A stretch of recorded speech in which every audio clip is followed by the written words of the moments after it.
अब मैं भी पाश्चात्य सभ्यता से कुछ सीख के आया हूँ। जी, हेलो विद अ स्माइल। या सो हमने अपने लास्ट वाले डिस्कशन में अ, जो मैंने आपसे सीखा, आई एम श्योर बाकी लोगों ने भी बहुत कुछ आपसे लर्न किया होगा। बट जो मैंने पिक किया, we should never have a hesitation to adopt something good. कोई भी चीज़ अच्छी किसी भी जगह से आ रही है, हमें ले लेनी चाहिए। तो in western says, say always hello with a smile. So I am going to start our discussion today, hello with a smile. कैसे हैं आप? नाइस। सो आज जो हम बात करेंगे, जो विषय हमने आज पिक किया है डिस्कशन के लिए, वो है हेल्थ, फिजिकल हेल्थ। हमने अपनी लास्ट कई कन्वर्सेशंस में इस बारे में बात करी है। हमारे डिस्कशंस, हमारे बड़े टॉपिक्स में कहीं ना कहीं ये विषय आते रहा है, health and most of physical health actually. चाहे वो हमने यूथ के लिए बात करी थी, चाहे उससे पहले हमने स्पिरिचुअलिटी के लिए बात करी थी, हमने हेल्थ को हमेशा टच किया है।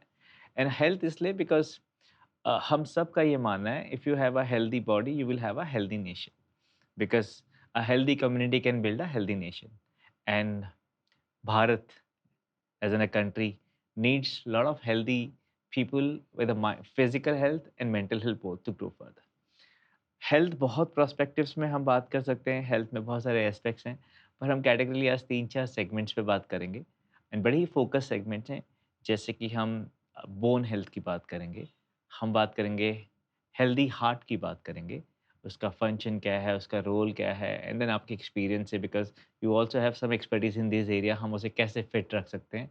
And then most important which is a evolving topic nowadays, सब लोग इसकी बात कर रहे हैं, healthy gut, healthy intestine, stomach की बात करेंगे। बात शुरू करते हैं हम अपनी स्ट्रॉन्ग बोन्स, मजबूत हड्डियाँ मतलब मजबूत आप, बिकॉज़ पूरा शरीर उन्हीं पे खड़ा है, सारा भार उन्हीं पर है। So what is the secret of staying active and agile bones? क्या क्या रहस्य है? क्या क्या सही तरीका है कि हम अपने शरीर की सारी हड्डियों को सही रखें, मजबूत रखें, ताकि जब हम 60 के पार जाएँ, तो वो हमें मजबूत रखें और हमें खुश रखें? Bones means what? Bones means a structure जो इस पूरे सिस्टम को कैरी कर रहा है। जो भी हमारे सेंसिटिव ऑर्गन्स हैं, वो उसमें कवर्ड हैं। फ्रेम बना हुआ है यहाँ पर जिसमें वो कवर्ड। और इसके अलावा हम जिस स्ट्रक्चर जो खड़ा है लेग्स के ऊपर, फीट के ऊपर, सब वो सारे का सारा बोन्स के ऊपर खड़ा है। ऊपर जो भी लेयर्स हैं वो सब अपने आप में उनकी कोई स्टैंडिंग नहीं है। वो उनको बाँध कर रखती हैं।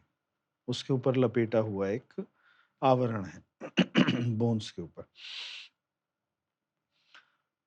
हम बहुत ज़्यादा अपने लिए उस स्थिति में आकर खड़े हो गए हैं जब हमें वास्तविक ज्ञान ही नहीं रहा कि शरीर की बनावट, संरचना है किस प्रकार की। बोन्स बहुत हार्ड हैं, मगर एक बच्चे की बोन्स सॉफ्ट हैं, जिनमें फ्लेक्सिबिलिटी भी है, जो थोड़ा-सा मुड़ भी जाती हैं, हुँ। थोड़ा-सा। बढ़ते-बढ़ते वो टाइट होती जाती हैं और हार्ड होते-होते वो उस स्थिति में आ जाती हैं कि उसके बाद उनके अंदर सेंसिटिविटी जो उस तरह की है लचीलेपन वाली, वो सब समाप्त हो जाती है।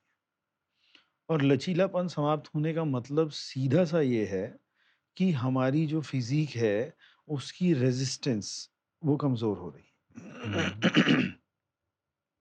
बिल्कुल श्योर है ये। जिस वक़्त हम जिम्नास्ट की बात करते हैं, तो फ़िज़ीक पतली होती है। जिस वक़्त हम जिम की बात करते हैं, तो फ़िज़ीक हेल्दी नहीं, कहीं से मोटी और कहीं से पतली होती है। उसको हम डिज़ाइन करते हैं शो के हिसाब से। और जिम्नास्ट जो है, उसकी शो नहीं होती बॉडी की, उसके अंदर फ्लेक्सिबिलिटी होती है। उसकी बोन्स फ्लेक्सिबल रहती हैं और जितने भी जिम करने वाले लोग हैं, उनकी बोन्स हार्ड हो जाती हैं, बहुत हार्ड हो जाती हैं। बॉडी में हार्डनेस कहीं पर भी नहीं चाहिए।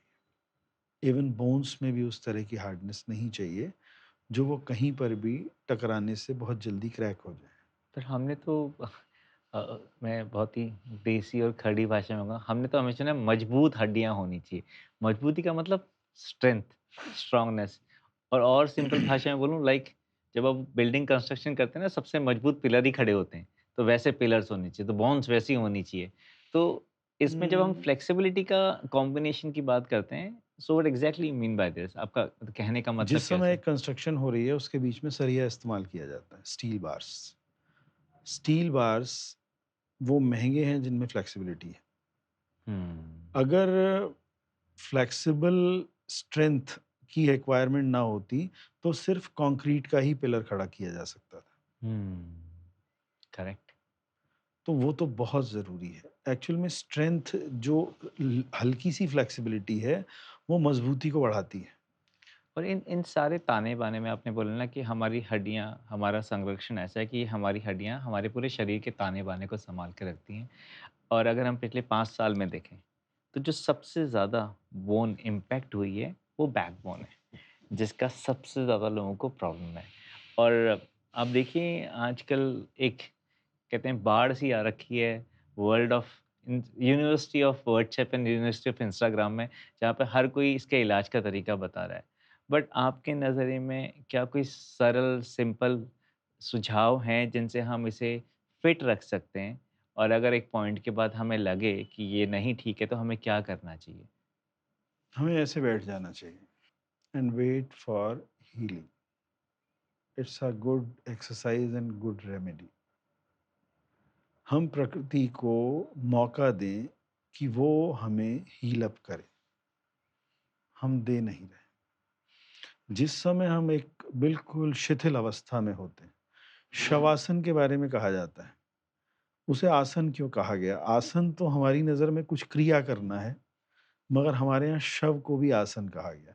मगर वो किस तरह की रिलैक्सेशन है जिसमें वो कहते हैं आप गहरी निद्रा में नहीं, सोना नहीं है आपको।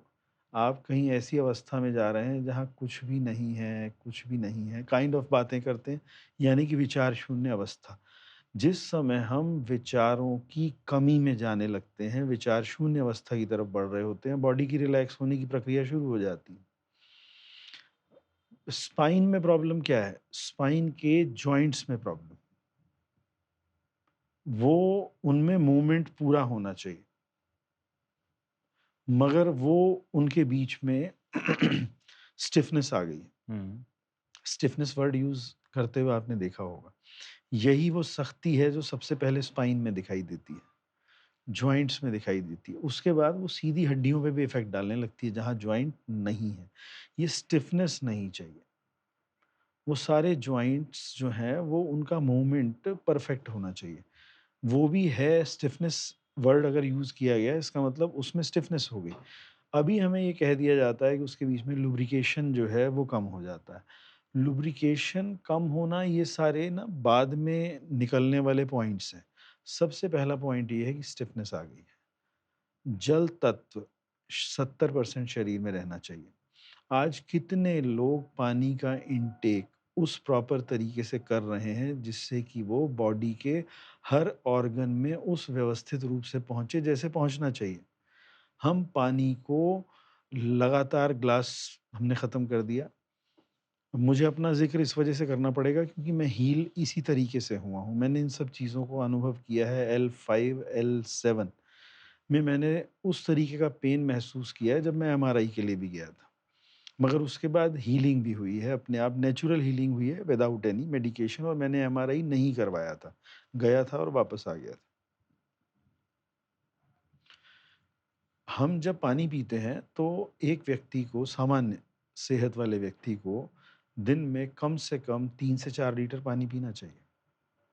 अब विंटर्स हैं बट ऑब्वियस है थोड़ा कम हो जाएगा, बहुत ज़्यादा सर्दी में या बारिश के दिनों में भी इनटेक थोड़ा-सा कम हो जाता है बट हुँ, अदरवाइज़ तो 3 से 4 लीटर मिनिमम चाहिए। पानी पीने का तरीका ग्लास उठा के पानी पी लिया ऐसा नहीं है। आपने मतलब 200 एमएल पानी तो आप स्पीड से पी सकते हैं, उसके बाद आप सिप करते हुए आधे घंटे में अगर 1 लीटर पानी कंज़्यूम करते हैं, तो बॉडी के हर ऑर्गन में अपनी ज़रूरत के हिसाब से पहुँचता रहता है। हुँ, जब हम उसे सीधा इंटेस्टाइन में पहुँचा देते हैं, तो पेट फूल जाता है बट पानी की डायरेक्ट जो सही लोकेशन उसको जहाँ जाना है, वहाँ वो डायरेक्टली नहीं पहुँच पाता। हुँ, तो ये एक बहुत छोटी बात है मगर बहुत बड़ी बात है। दिन में 2 टाइम 1 से डेढ़ लीटर, 1 से सवा लीटर पानी एक बार मॉर्निंग में एम्प्टी स्टमक, चाहे आप फ्रेश हो चुके हों या ना हुए हों, दोनों कंडीशंस में पिया जा सकता है, बट पीना इसी तरीके से चाहिए। उसके बाद वो बॉडी में एब्ज़ॉर्ब होकर सही जगहों पर पहुँच जाता है। सब कह रहे हैं बोन्स हीलिंग के लिए और फिटमेंट के लिए water intake in a right process is important. It's a one part, one part. Not कि यही वो ट्रीटमेंट है। पहले तो हम इस बात का ध्यान रखें। उसके बाद हम लोग आज जिन ऑयल्स की बात कर रहे हैं खाने में, जो सब कर रहे हैं, हम क्रिटिसाइज़ भी कर रहे हैं, सब कुछ कर रहे हैं। हम कहते हैं कि ये खाना चाहिए, इससे हार्ट में प्रॉब्लम कम होती है। हम लोग रिफाइंड तक गए, हम लोग ने बहुत सब कुछ किया है। बट हमने हमेशा ना किसी के कहने पर इन सब चीज़ों को माना है, अपने ऊपर इम्प्लीमेंट करके देखा नहीं कि what is right and what is wrong. Hmm. Her body की रिक्वायरमेंट अलग होती है। एक व्यक्ति जो है वो सरसों के तेल के लिए बोलता है कि ये बहुत अच्छा है सेहत के लिए, और एक व्यक्ति वो सरसों का तेल खाता है तो उसको बर्निंग होने लगती। हम्म। तो किसी भी चीज़ को डायरेक्टली तो अडॉप्ट नहीं किया जा सकता, उसको अपने ऊपर अपनी समझ के साथ टेस्ट करना बहुत ज़रूरी है। बट संजीव जी, थोड़ा रिस्की नहीं हो जाएगा अपनी बॉडी पे एक्सपेरिमेंट करना? एक्सपेरिमेंट मतलब मैं हम कोई तेज़ाब तो अंदर डाल नहीं रहे कि रिस्की हो जाएगा, ये तो सरसों के तेल में बना हुआ भोजन है। आपने 1 बार किया, 2 बार किया, आपको अंदर से कॉल आएगी कि आपकी एक्सेप्टेंस नहीं बन रही है इससे। अंडरस्टैंड। नहीं बन रही है तो आपने साइड कर दिया, आप सो वापस दूसरी जगह पर आ बेसिकली गए। व्हाट यू आर सेइंग कि डोंट फॉलो पीपल ब्लाइंडली। या You use your own intelligence to understand what is suiting to your body। आपको शरीर को क्या चाहिए। सबसे पहले मैं ऑयल की बात कर रहा हूँ। ऑयल मीन्स वो घी भी हो सकता है, वो कुछ भी हो सकता है। हमें बचना चाहिए मतलब देसी घी के अलावा किसी चीज़ को यूज़ करने में बचना चाहिए। हम्म। पहले घुटनों की प्रॉब्लम भी नहीं बहुत कम थी, बोन्स की प्रॉब्लम कम थी। आज देसी घी का इस्तेमाल लगभग जो मार्केट में जनरल फूड है उसमें नहीं हो रहा है, और घरों में भी कम हो गया है, वो सब बातें नहीं रही हैं। तो वो महंगा भी हो गया, उसकी अवेलेबिलिटी भी कम हो गई सर। महँगा हो गया है, बट वो रात को जाके जब हम पब में बैठते हैं तो बहुत बड़ा बिल पे करके आते हैं। वो लोग सब प्रोबेबिलिटी तो बहुत है, वो सब मन की बात है, यही गेम है मुझे सारा। लगता है एक एक पर्टिकुलर कम्युनिटी, एक पर्टिकुलर पैटर्न पे आपका हमेशा थोड़ा थोड़ा भाव ज़्यादा रहता है ताकि आप वहाँ तक आ ही जाते हैं इशारे-इशारे में। मैंने पब कहा, आप समझिए हम खाना खाने कहीं पर भी बैठते हैं, बाहर रेस्टोरेंट में जाते हैं, आप उसको वहाँ मत ले जाइए जहाँ मैं नहीं, नहीं, तो अब जस्ट मतलब अगर हम 3 लोग बैठे हैं तो 3 से 4,000 का बिल नॉर्मली एक आराम से आता है। अच्छे ठीक-ठाक रेस्टोरेंट में आ जाता है। अब 5 स्टार की बात नहीं कर रहा हूँ, मतलब जो आ जाता है 3-4,000। देसी घी का ₹700, ₹800, ₹1000, ₹900 में 1 केजी का पैक आता है। अगर घर में सारा भी वो इस्तेमाल किया जाए तो वो ₹1000 के 2 ही लगेंगे महीने में, 3 ही लग जाएँगे इतने आदमियों के ऊपर खाने में। तो इट मीन्स कि वो जो आपने कहा ना वो पैरामीटर सबके ऊपर लागू नहीं हो रहा आई है। एग्री। तो जिनके ऊपर लागू नहीं हो रहा है वो तो कम से कम इस बात का ध्यान रखें। तो बोन्स के लिए वो देसी घी बहुत ज़रूरी है। उसमें भी अगर आगे बढ़ा जाया जाए तो काऊ मिल्क का हो तो वो तो और ज़्यादा अच्छा है।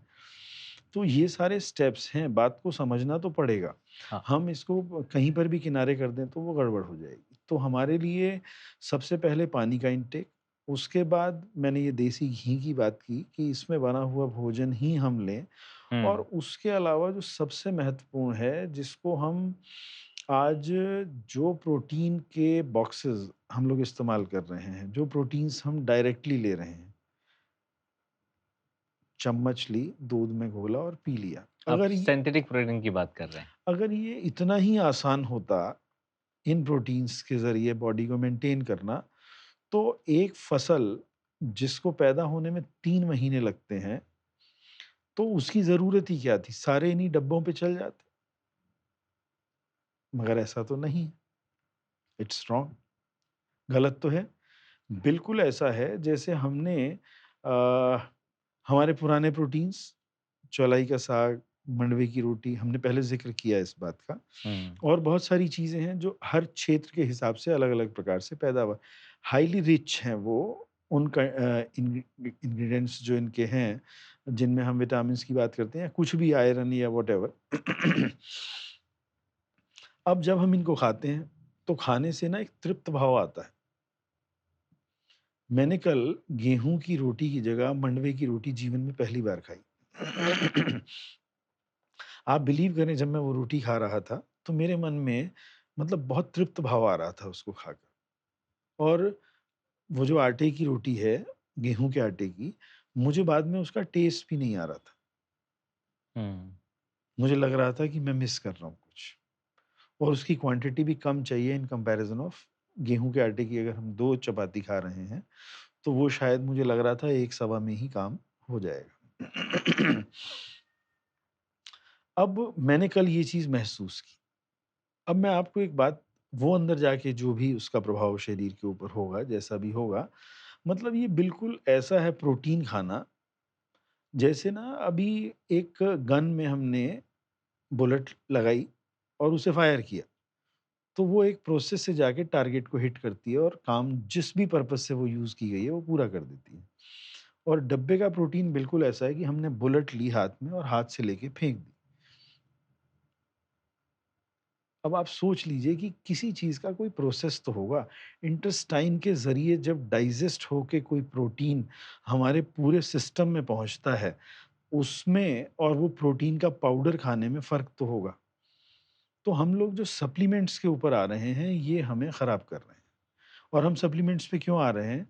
क्योंकि हमारे पास टाइम नहीं है उन चीज़ों को उस तरह से कंज़्यूम करने का, जिस तरीके से वो कंज़्यूम होनी चाहिए। सो आप कह रहे हैं कि हमारी ईटिंग हैबिट्स चेंज हो गई हैं।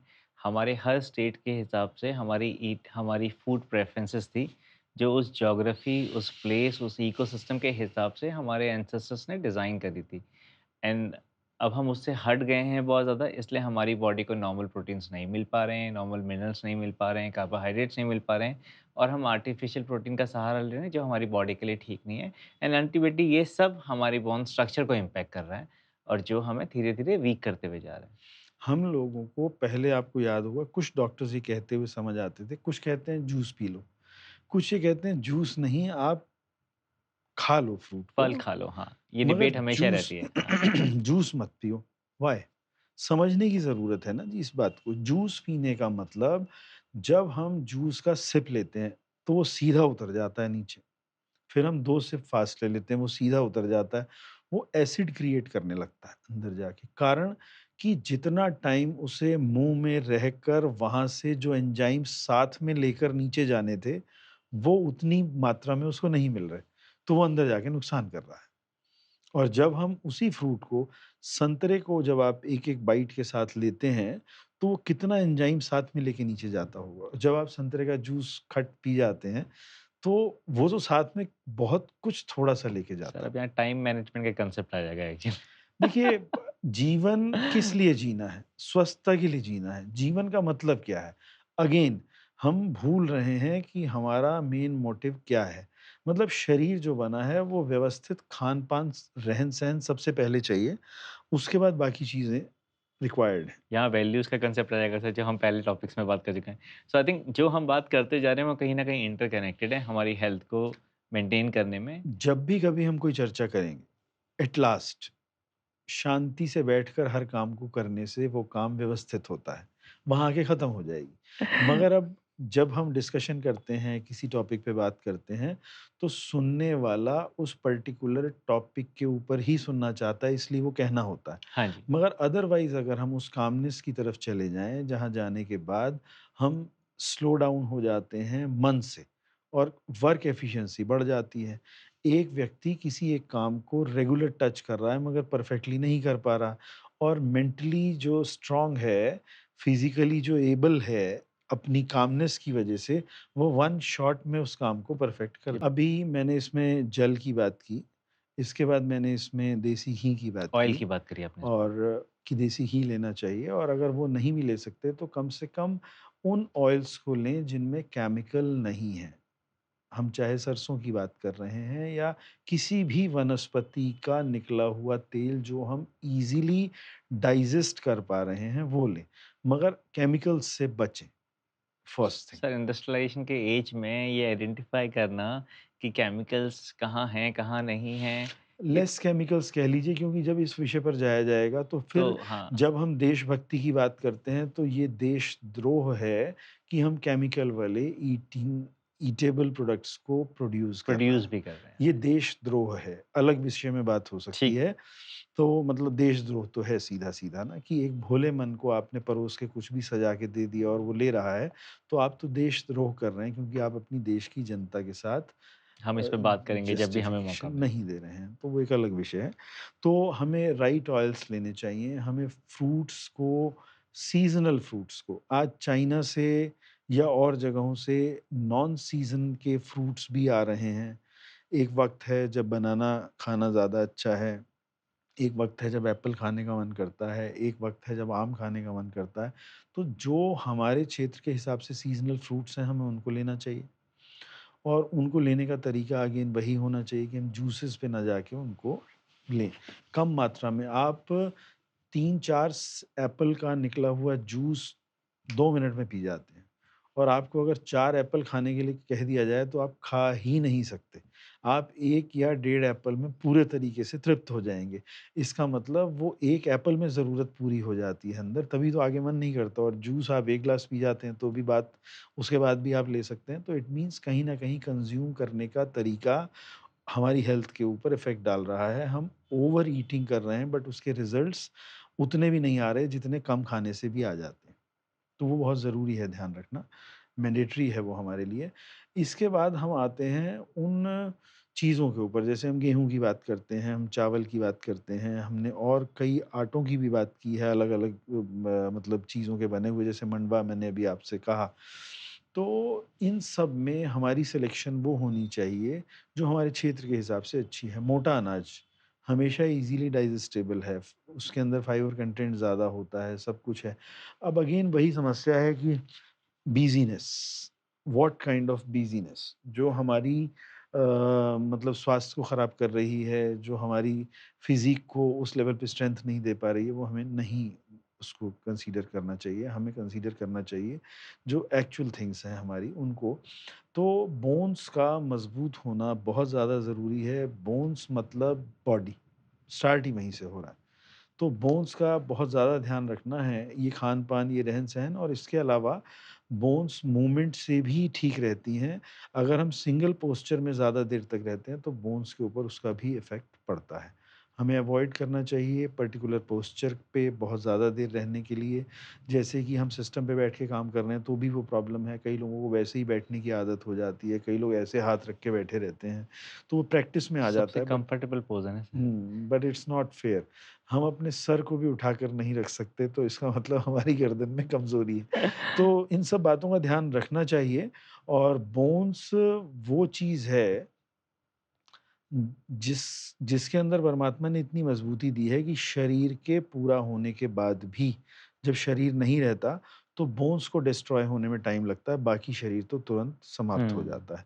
तो उसमें इतनी स्ट्रेंथ है, बट हम इन बातों का ध्यान रखें, मूवमेंट बना रहना चाहिए, तो ये सब चीज़ें बेटर हो सकती हैं। बढ़िया।